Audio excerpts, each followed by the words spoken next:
La la la, ujar Risma bersenandung begitu berada di dalam kamar mandi. Di luar sudah sepi, hanya suara guyuran air dan nyanyian Risma dari dalam kamar mandi yang terdengar. Saat sedang sampoan, mata Risma terkena air sampo yang mengalir dari kepala, membuat Risma bergegas membasuh wajahnya. Namun rasa perih di matanya masih terasa, hingga tiba-tiba Risma merasakan ada angin hangat yang lembut seperti tiupan napas seseorang mengenai matanya. Lalu perlahan-lahan rasa perih yang ia rasakan pun kemudian hilang. Merasa ada yang tak beres, Risma segera mengakhiri mandinya. Meski di bagian rambut masih ada sedikit sisa buih-buih sampo yang menempel. Di dalam kamar rupanya Dini belum juga kembali, tapi Risma tak terlalu risau karena ia yakin Dini pasti sedang berada di luar. Mungkin sedang makan bersama teman-temannya di warung atau hanya mengobrol-ngobrol santai bersama yang lain. Ia mengenakan baju yang paling bagus menurutnya dan membiarkan rambut panjangnya itu tergerai indah. Saat melewati pos security, Risma izin keluar untuk membeli barang-barang keperluannya. Ia harap-harap cemas, takut kalau-kalau tak diizinkan. Tapi rupanya security yang baik itu memperbolehkan saja Risma keluar. Risma yang memang orangnya tidak pelit itu pun memberikan uang rokok pada Pak Security-nya. Meski ditolak, tapi Risma terus memaksa, sehingga mau tak mau security itu terpaksa menerimanya. Di luar udara sedikit dingin dan Risma berjalan pelan menuju ke arah jejeran pohon sengon yang berjarak tidak terlalu jauh dari pos security. Ia melihat seorang laki-laki tengah bersandar di salah satu pohon sengon. Laki-laki itu adalah Kamir. Ia mengenakan pakaian yang terlihat sedikit aneh bagi Risma. "Sudah lama ya kau menunggu?" "Mau seberapa lama pun aku akan tetap menunggu kamu," ujar Kamir seraya tersenyum. Senyumnya begitu sangat manis, membuat pipi Risma memerah. Laki-laki itu mengajak Risma untuk berjalan kaki menuju ke arah jejeran warung. "Bagaimana kalau kau belikan makanan untuk kita? Ini uangnya," ujar Kamir memberikan beberapa lembar uang 100 ribuan. Mata Risma terbelalak. Masa iya harga lalapan di daerah ini semahal itu? Batin Risma menatap lembaran uang yang diberikan oleh Kamir. Kamir mendadak tertawa. "Selebihnya untukmu," ujarnya. Risma semakin bertambah bingung. Bagaimana bisa seorang laki-laki yang baru saja mengajaknya untuk jalan tiba-tiba memberikan uang yang jumlahnya tidak sedikit dengan sukarela? Risma berpikir pasti ada sesuatu yang diinginkan oleh Kamir darinya. "Maaf sebelumnya, tapi kalau kau berpikir aku adalah perempuan yang bisa dibayar, kau salah besar, karena harga diriku tidak sebanding dengan uangmu," ujar Risma. Kamir terdiam, mulutnya ternganga sedikit mendengar perkataan Risma. "Aduh, maaf Risma, aku sungguh tidak bermaksud merendahkanmu dengan uang ini, tapi yang ku tahu kebanyakan wanita suka dengan uang, makanya aku berpikir untuk memberikan yang banyak untukmu." Risma menarik napas panjang, tapi ia melihat raut penyesalan pada wajah Kamir yang membuatnya kemudian memaafkan pria tersebut. Risma menyeberang jalan dan menuju ke arah warung makan. Ia memesan 2 porsi makanan. Namun saat sedang menunggu makanan siap, Risma digoda oleh 2 orang laki-laki yang sedang minum kopi di warung tersebut. Mereka mendekati Risma untuk meminta nomor teleponnya. Tapi Risma tak menanggapi dan berpindah duduk ke meja lain. Tiba-tiba saja seorang di antara keduanya mengeluhkan sakit perut hingga membuatnya terpaksa harus menumpang ke toilet warung. Risma tersenyum melihat sedikit warna kuning yang terlihat keluar dari celana lelaki itu. "Tukar," ucap Risma saat menerima pesanannya. Kata-kata jual biasanya diucapkan pedagang dan dijawab dengan kata tukar oleh pembeli di daerah Kalimantan Selatan. Namun di daerah Kalteng, khususnya penduduk asli sana, mereka hanya menggunakan kata terima kasih. Kecuali kalau pedagangnya dari negara Kalsel. Tapi pemilik warung itu hanya mengangguk dan tak menjawab ucapan Risma. Risma tersenyum malu saat berjalan keluar. Kebiasaan dihilir, terbawa sampai sini. Malunya aku tidak direspon, gumam Risma. Mereka duduk di warung kecil dan makan di sana. Sesekali Risma curi-curi pandang pada laki-laki itu. Namun di kesekian kalinya dia mencuri pandang pada Kamir, Risma terperanjat kaget. Begitu melihat mata Kamir tampak menyala, mirip seperti mata kucing yang terkena sorotan cahaya. Tapi begitu ia melihat mata Kamir lagi, mata itu nampak normal-normal saja. Mungkin aku yang salah lihat. Setelah selesai makan, Kamir mengantar Risma untuk pulang kembali ke mesnya, meski ia tidak ikut masuk ke dalam. Risma tersenyum ketika Kamir meminta izin untuk memegang tangannya. "Kau tidak takut dengan makhluk yang tidak terlihat?" "Maksudmu? Jin misalnya?" "Kenapa harus takut?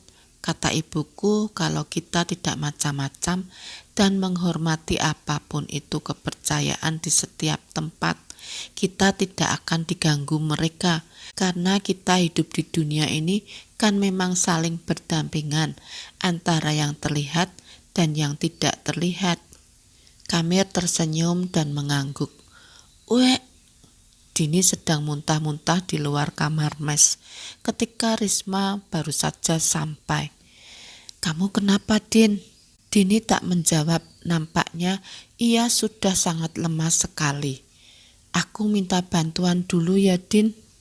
"Jangan, bawa aku masuk ke kamar saja, aku hanya masuk angin," cegah Dini cepat. Akhirnya mau tak mau, Risma memapah Dini masuk ke dalam kamar, membaringkannya di atas tempat tidur. "Aku kerok ya, Din, biar anginnya keluar." Dini mengangguk. Keesokan harinya keadaan Dini semakin memburuk. Wajahnya pucat dan tidak bisa mencium bau-bauan. Bahkan mencium parfum Risma saja, dia akan muntah-muntah. "Risma," panggil Fitri dari luar kamar. "Ya, sebentar."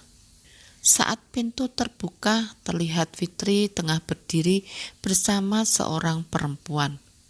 "Kudengar tadi malam Dini muntah-muntah ya?" "Iya, masuk angin," jawab Risma. "Coba dicek dulu, siapa tahu sakitnya parah," ujar Fitri. Dari dalam Dini menyahut kasar, yang intinya dia tidak ingin pergi ke klinik.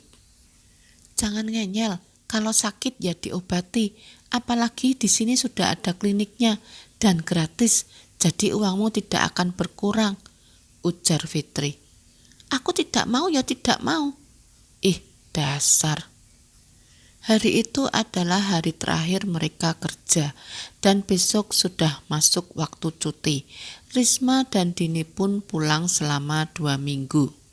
Tapi tak tahu kenapa Risma merasakan kesepian sesaat dan rindu berat pada sosok Kamir saat ia berada di rumahnya. Ibarat kata makan tak kenyang, mandi tak basah karena rindu.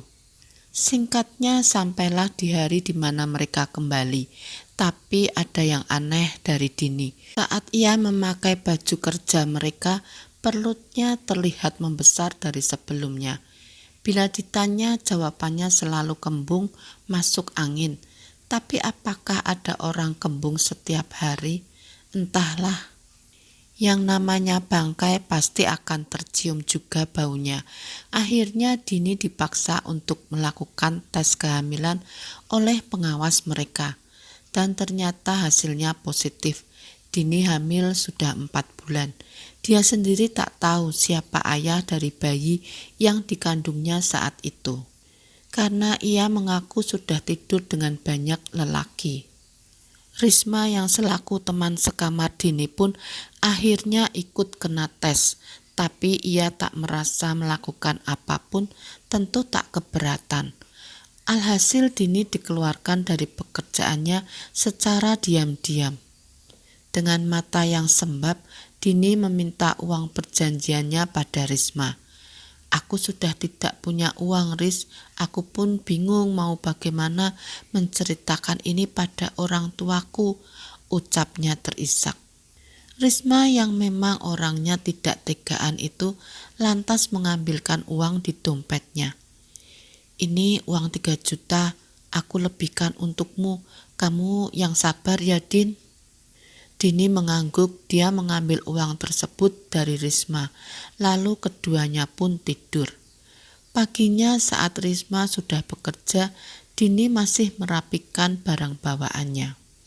Saat sore harinya sepulang kerja, pesanan gaun milik Risma diantarkan oleh Desi. Namun saat akan membayarnya, Risma terperanjat kaget begitu mengetahui semua uangnya yang berjumlah 4 juta itu raib. Risma pun terduduk lemas.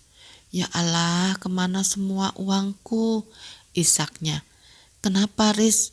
Tanya Desi. Uangku hilang, Des. Aku gak bisa bayar barangmu sekarang. Ya Tuhan, berapa yang hilang? Gak sedikit, Des, 4 juta. Sisa aku bayar hutang ke Dini tadi malam. Itu uang pemberian ibuku padahal. Dini tahu di mana kau taruh uangmu. Risma tertegun. Dini memang tahu di mana dia meletakkan uang semalam. Namun ia tak ingin menuduh Dini. Ah, pasti Dini itu pelakunya. Kurasa bukan. Mungkin memang ada pencuri yang masuk ke area mes kita. Kita kan gak tahu. Gak akan ada orang yang bisa masuk ke sini selain orang dalamnya juga. Kamu tuh terlalu baik atau memang bodoh sih, Riz? Sini ikut aku. Desi langsung menarik tangan Risma dan membawanya keluar area perusahaan.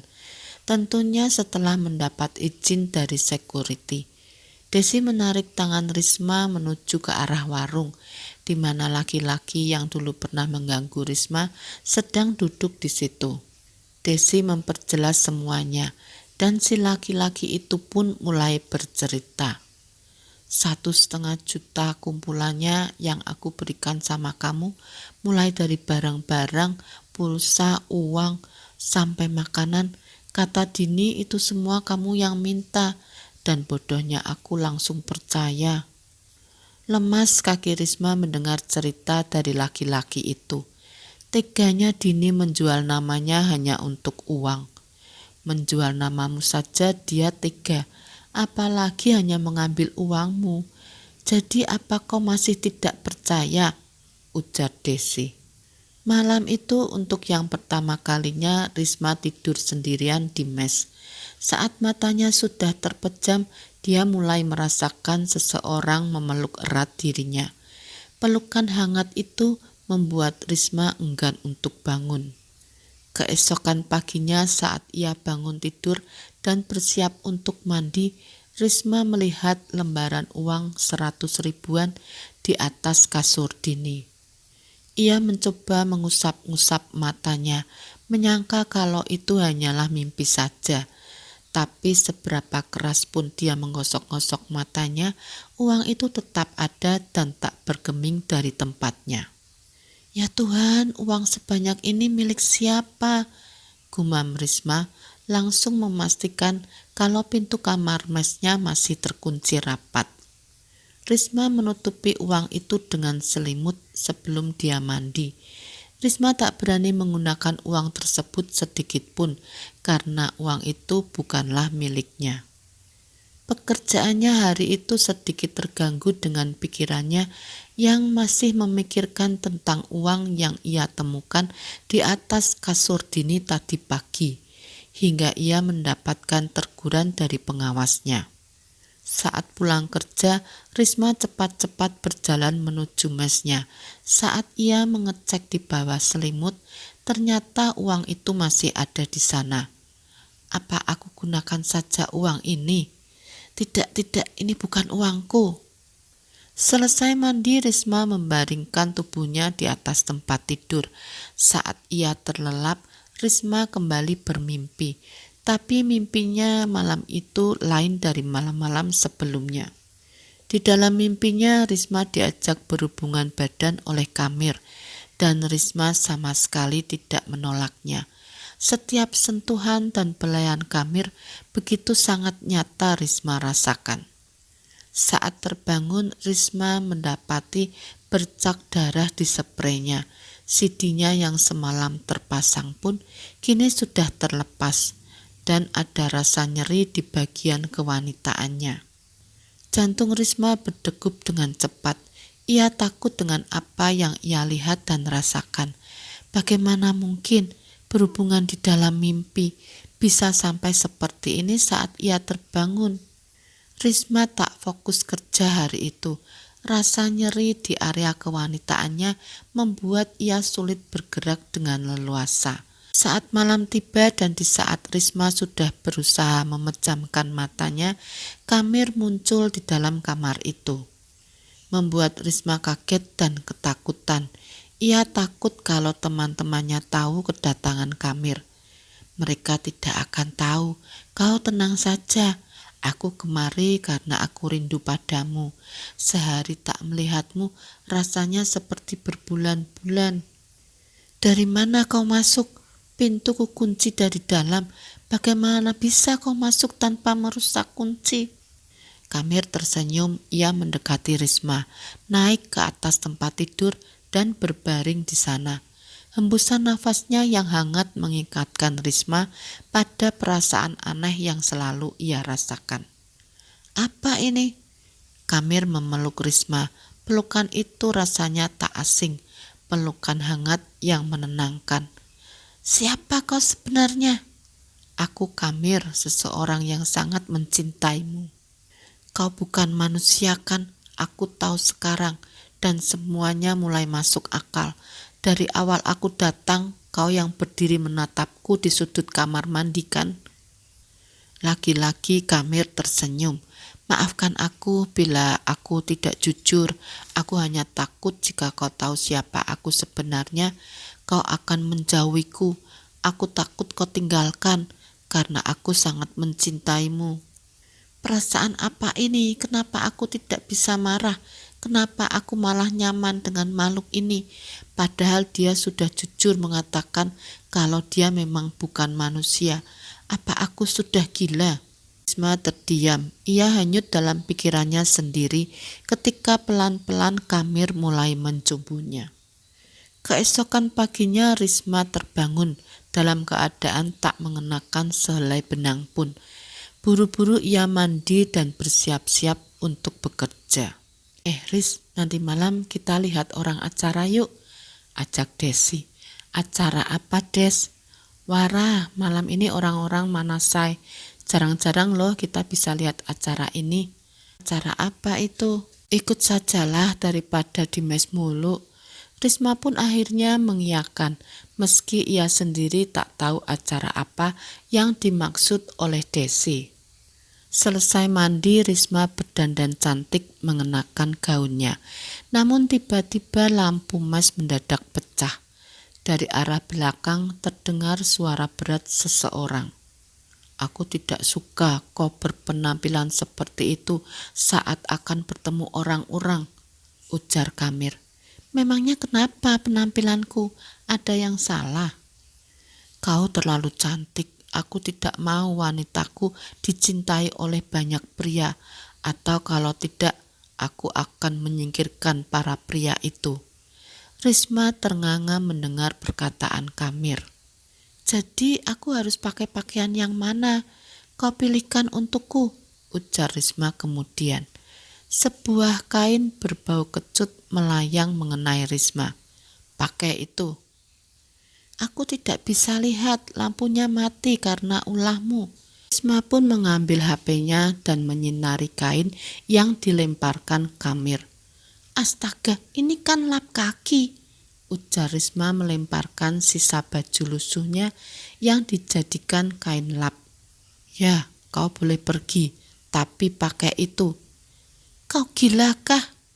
Tak mendengar jawaban, Risma lalu mencari-cari uangnya yang merupakan pemberian Kamir. Namun uang itu ternyata sudah raib entah kemana. Kau juga tak mau memberikanku uang? Aku akan memberikanmu uang hanya jika kau tak jadi pergi.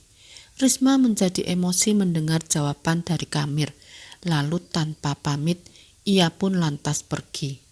Keras kepala, tak mau menurut, ujar suara Kamir bergema di telinga Risma. Mereka berangkat dengan menaiki sepeda motor milik Desi yang dititipkan pada pemilik warung yang merupakan keluarga jauhnya. Namun karena jalanan pada saat itu sunyi dan sangat jauh menuju desa yang dituju, membuat Risma sedikit takut. Ia tak takut dengan hantu, tapi dengan orang-orang jahat seperti perampok dan lain-lain. Tapi kata Desi di situ aman, ya walaupun sunyi sepi, tapi aman dari orang-orang jahat. Acara itu hanya berisi permainan judi, mulai dari kartu sampai gurak. Risma tak terlalu suka dengan acara itu, apalagi acara manasainya masih lumayan lama. Alhasil Risma mengajak Desi pulang sebelum acara manasai mulai. Mau tak mau Desi pun ikut pulang. Di tengah jalan mereka diikuti oleh 3 buah motor yang knalpotnya berisik sekali. Mereka terus memanggil-manggil Risma dan Desi, tapi berhubung mereka takut kenapa-napa, mereka berdua pun tancap gas. Saat Risma menengok ke belakang, dia melihat salah satu pemotor itu terbalik. Entah apa yang terjadi. Puas, pulang sampai diikuti laki-laki. Untung aku mengikutimu.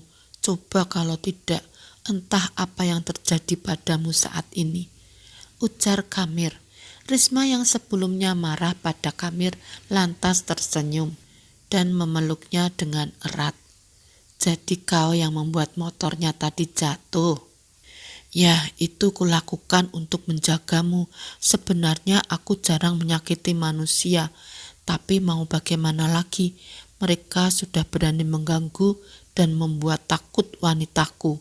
Jadi aku terpaksa menyakiti mereka. Risma tersenyum dan memeluk erat Kamir, dan sejak malam itu hubungan keduanya semakin rapat.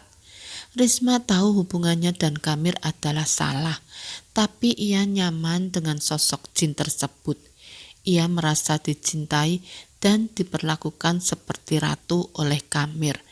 Kamir juga tak pernah memaksakan kehendaknya pada Risma, hingga sampai suatu hari Risma disuruh pulang oleh ibunya. Ia awalnya tak tahu apa maksud ibunya itu, tapi yang pasti Risma membujuk Kamir agar mau ikut bersamanya ke rumah orang tua Risma. Awalnya Kamir menolak karena ia tak bisa meninggalkan daerahnya. Ayolah, kumohon, bujuk Risma. Baiklah, tapi aku akan mengambil uang terlebih dahulu. Risma tersenyum dan mengangguk. Keesokan harinya Risma izin cuti lebih dulu dengan alasan yang sudah ia persiapkan. Meskipun Kamir tak terlihat oleh orang-orang lain, namun Risma cukup bahagia mengetahui Kamir ikut bersamanya.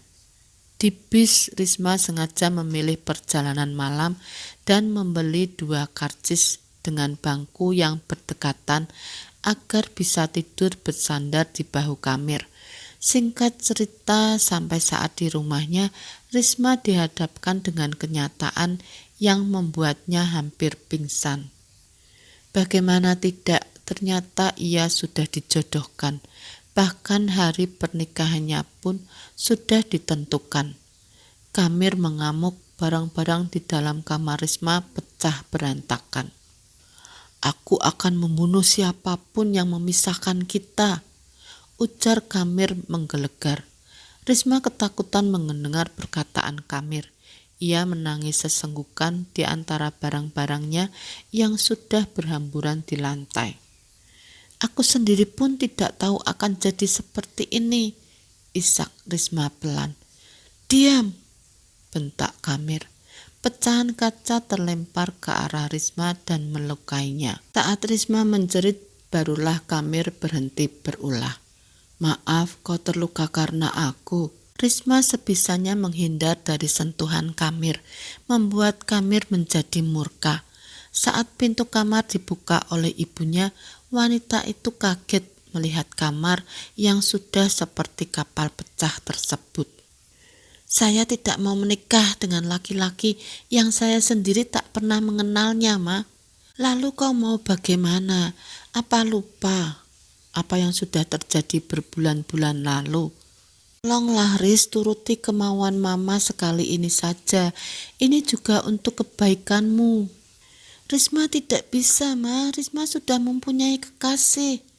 "Mama tidak peduli. Kau ingatkan laki-laki pilihanmu yang dulu." Brak! Tiba-tiba ibunya Risma terjatuh dan tak sadarkan diri. "Kamir!" teriak Risma mengundang kedatangan Alia. "Ya Allah, Mama kenapa, Kak? Panggil bantuan, Al, cepat." Alia berlari kencang keluar rumah memanggil tetangga terdekat dari rumah mereka. Namun saat Alia akan masuk bersama dengan tetangga, itu rumah sudah dalam keadaan terkunci dari dalam. Mereka berusaha mendobraknya, namun pintu dari kayu ulin itu terlalu kokoh untuk didobrak. "Kau ikut aku," ujar Kamir menarik Risma. "Tidak, kau jahat. Aku tak akan pernah ikut denganmu. Kau milikku." Perang, suara kaca jendela yang dipecahkan terdengar. "Tolong!" teriak Risma. Untungnya salah satu tetangga mereka tersebut adalah seorang guru ngaji dan sedikit paham dengan hal seperti itu. Beliau melakukan komunikasi dengan jin tersebut, namun jin laki-laki itu rupanya sangat kuat dan alot untuk diusir. Bahkan tasbih di dalam saku baju ustadz tersebut sampai terlempar di udara. Suara geraman itu memekakkan telinga, membuat Risma, Alia, dan 2 orang lainnya jatuh tak sadarkan diri. Dan saat terbangun keadaan sudah tenang. Risma pun sudah tak melihat keberadaan Kamir lagi. Azan subuh lamat-lamat terdengar dari Toa Langgar atau musola di desa itu. Ustadz itu menarik napas lega ketika melihat Risma sudah siuman. "Alhamdulillah, kita belum terlambat. Walaupun kau tak jadi dinikahkan, jin itu tetap akan membawamu ke dunianya. Dan jin itu hanya mengulur waktu sampai kau benar-benar yakin untuk ikut bersamanya.